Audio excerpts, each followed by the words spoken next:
Hello, I'm Floyd Stokes, your instructor for AG2, Introduction to Law Enforcement at College of the Redwoods. Today I'm going to discuss Chapter 4 of the text, Becoming a Cop. This chapter has 3 learning objectives. 1. Outline the hiring process, including testing, interviewing, and various screening procedures. 2. Summarize the issues faced by female and minority police officers. And 3. Summarize the nature and cause of stress in policing. So let's get started by outlining the hiring process. Perhaps one of the most critical phases of establishing a professional and effective police force is the recruitment and selection process for officer candidates. Many methods exist to allow police agencies to seek out the best candidate for the job. These methods include initiatives such as career fairs on college and university campuses and advertisements through local newspapers and publications. Although each method can boast a degree of success, they are not as effective as one might think. Law enforcement is generally regarded as a civil service job. Civil service is a system in which employees are hired, retained, advanced, disciplined, and discharged on the basis of merit, that is, their abilities and qualifications. Civil service is the opposite of the patronage system, which is a system of hiring in which decisions are based more on an individual's political support for an office holder than on his or her abilities and qualifications. Patronage was common in police agencies during the political era. Civil service was implemented to enhance police professionalism. Many states, local governments, and even federal government have civil service commissions that ensure employees in civil service positions receive specific protections such as job security and equal pay for equivalent work. Knowing that policing is a civil service job provides an appreciation for the intricacies and nuances of the hiring process. Because people who become police officers tend to stay in their position for a long time, considerable attention must be given to hiring the right people. Whether a person will be hired as a police officer depends on a number of conditions. Generally, candidates are evaluated on the basis of their test scores, interview performance, personal background, performance on a polygraph examination, medical history, and past drug use. Of course, depending on whether being hired prior to or after graduation from a police academy, they will still have to complete a period of on-the-job or field training that usually lasts a number of weeks. In California, that's 10 weeks, by the way. The police academy environment has recently moved away from the traditional plebe system, which is similar to military-style boot camps, into a more technical training model called the college system. That's what you're going to see at College of the Redwoods, primarily. This helps to ensure new recruits are turned into professionals and gain needed technical knowledge, problem-solving, sensitivity, and other valuable skills. The Field Training Officer, or FTO program, starts with an introduction to the agency's policies and rules. It continues with phases of training and evaluation by a series of senior training officers, or FTOs. The program can last up to 12 weeks, but as I said, here in California, the period is generally about 10 weeks. During this period, the rookie or trainee interacts with his or her assigned FTO, who rides in the patrol car as a partner officer. The FTO program is the first part of a year-to-year-and-a-half long probationary period, during which the rookie officer can be fired without cause. Also, during the FTO program, the trainees maintain a portfolio or binder that contains their testing and evaluation information. The trainees have to demonstrate competence at every phase before they can move on to the next phase. The goal of the program is for the rookie officer to become competent enough to work on his or her own with minimum supervision. The learning model for the FTO program is knowledge, comprehension, application, analysis, synthesis, and evaluation. Let's examine some of the issues faced by female and minority officers. Title VII of the Civil Rights Act of 1964 empowers the Equal Employment Opportunity Commission to oversee the employment practices of all organizations and to ensure that fair practices are taking place. The Civil Rights Act made it unlawful for any police department to discriminate against an individual with respect to employment because of race, color, religion, sex, age, pregnancy for that matter, or national origin. Affirmative action is the practice of taking proactive steps to boost the presence of historically marginalized groups, like minorities and women, in the ranks of an organization by giving preference to those groups. Double marginality occurs when minority officers treat minority suspects more harshly to gain the respect of their white counterparts and to avoid the impression that they are biased toward members of their own race. Reverse discrimination occurs when non-minorities are overlooked in hiring and promotion because race, more than any other factor, was considered as the primary hiring or promotion criteria. It would be inaccurate to suggest that policing was exclusively a white male occupation before the 1960s. However, women remain significantly underrepresented in police departments to this day. Some researchers have attributed this situation to the idea that policing requires aggression, physical exertion, and stable, quote-unquote, emotions, supposedly masculine traits. In contrast, traits often associated with women, such as compassion, empathy, and nurturing, may not find much of a home in the law enforcement world. But things are changing, slowly but surely. Historically speaking, police departments did not start hiring women until the early 20th century. Lola Baldwin was the first woman to hold police powers.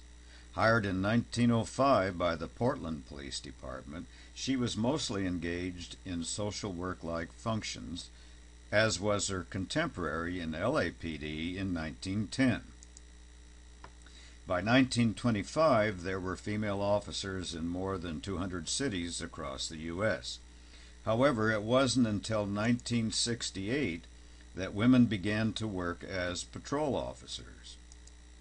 As of 2005, about 12% of police officers were female.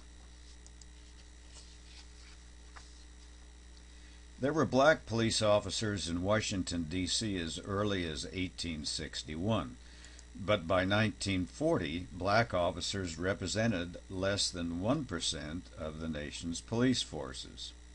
The African Americans who did obtain work as police officers often faced discrimination on the job.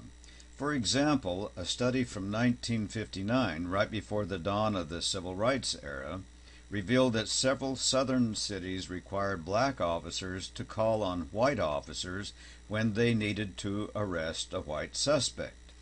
Some black officers were only allowed to drive cars marked "colored police," quote-unquote, and could only arrest black suspects. Additionally, job assignments for black officers were not particularly desirable. Dismissals were often arbitrary, there was little integration within the ranks, and promotions were few and far between. For example, a study revealed that during the 1960s, only 22 police departments had promoted black officers beyond patrol positions. Take a look at figure 4.4 on page 65 for a bar graph of percentages. The number of minority full-time sworn personnel has been increasing each year, including Hispanics, Asians, and other minorities or mixed minorities. ADA issues are another thing. In 1990, Congress passed the Americans with Disabilities, or ADA Act, which forbids discrimination against the disabled. But it doesn't mean that disabled individuals can become police officers. Rather, the ADA prohibits discrimination against applicants for any position if the applicant is able to perform the essential functions of the job. That means that a person with HIV or diabetes can do the job, but not someone with, say, only one arm, because that person could not perform one of the key functions of the job, which would be making an arrest. As a side note, it will be interesting to see how wounded military amputees, some of whom are still on active duty in the military, will fare regarding ADA issues in the law enforcement hiring process. Let's summarize the nature and causes of stress in policing. Stress has been broadly defined as anything that places an adjustive demand on the organism. In other words, stressful situations require some behavioral response, and that response is usually one intended to reduce the stress being experienced. Some people thrive on stress, some don't. Stress can have both positive and negative elements. Eustress is a positive form of stress that is pleasurable, challenging, or exciting, such as a new job or a challenging assignment. Distress is the harmful variety of stress. It may result from an extraordinarily high caseload, assignment to a high crime area, or an unsupportive supervisor. Perhaps more than anything, stress is a problem of incompatibility between a person and his or her environment. Effective stress management requires that the symptoms of stress be recognized and alleviated if the person affected is to remain healthy.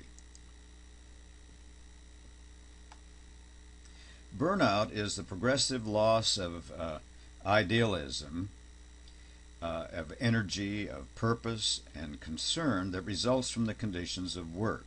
According to one team of researchers, burnout is a debilitating psychological condition brought about by unrelieved work stress.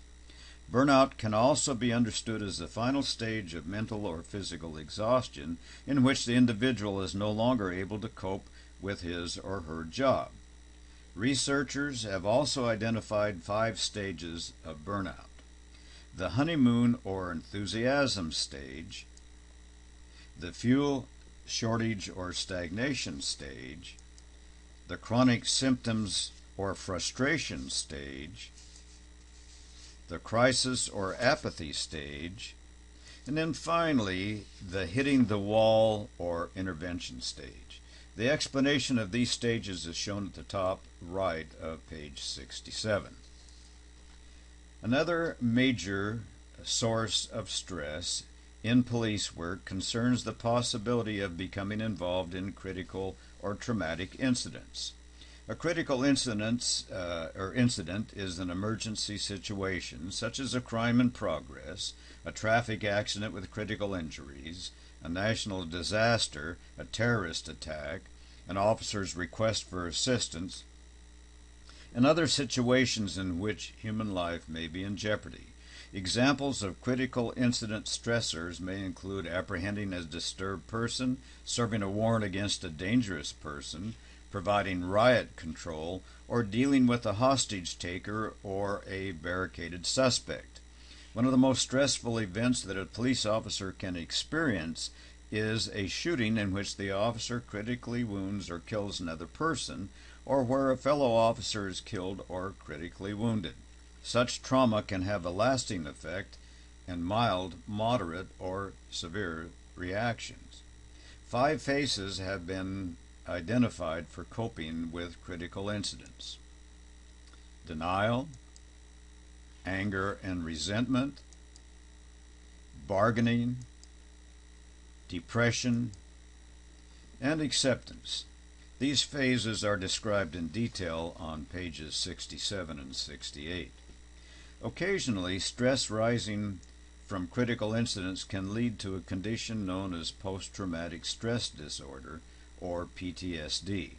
PTSD symptoms can include persistent and recurring memories of the event, loss of interest and feelings, problems sleeping and concentrating, and hypervigilance. If treated early, many long-term effects of PTSD can be prevented and eliminated. Other realities of police work would include the fatigue associated with lengthy shifts, too much overtime, graveyard shift assignments, and the like. Sexual harassment is also an issue. This form of harassment, which is a sad reality in many of America's workplaces, not just law enforcement, it has occurred for generations, and it consists of unwelcome sexual advances, requests for sexual favors, and other verbal or physical conduct of a sexual nature. Sexual harassment is a form of discrimination under Title VII. In 1986, the U.S. Supreme Court defined sexual harassment as falling into two categories: quid pro quo harassment and hostile work environment. Quid pro quo harassment occurs when sexual favors are demanded in exchange for some perk or benefit, such as a promotion or a favorable job assignment.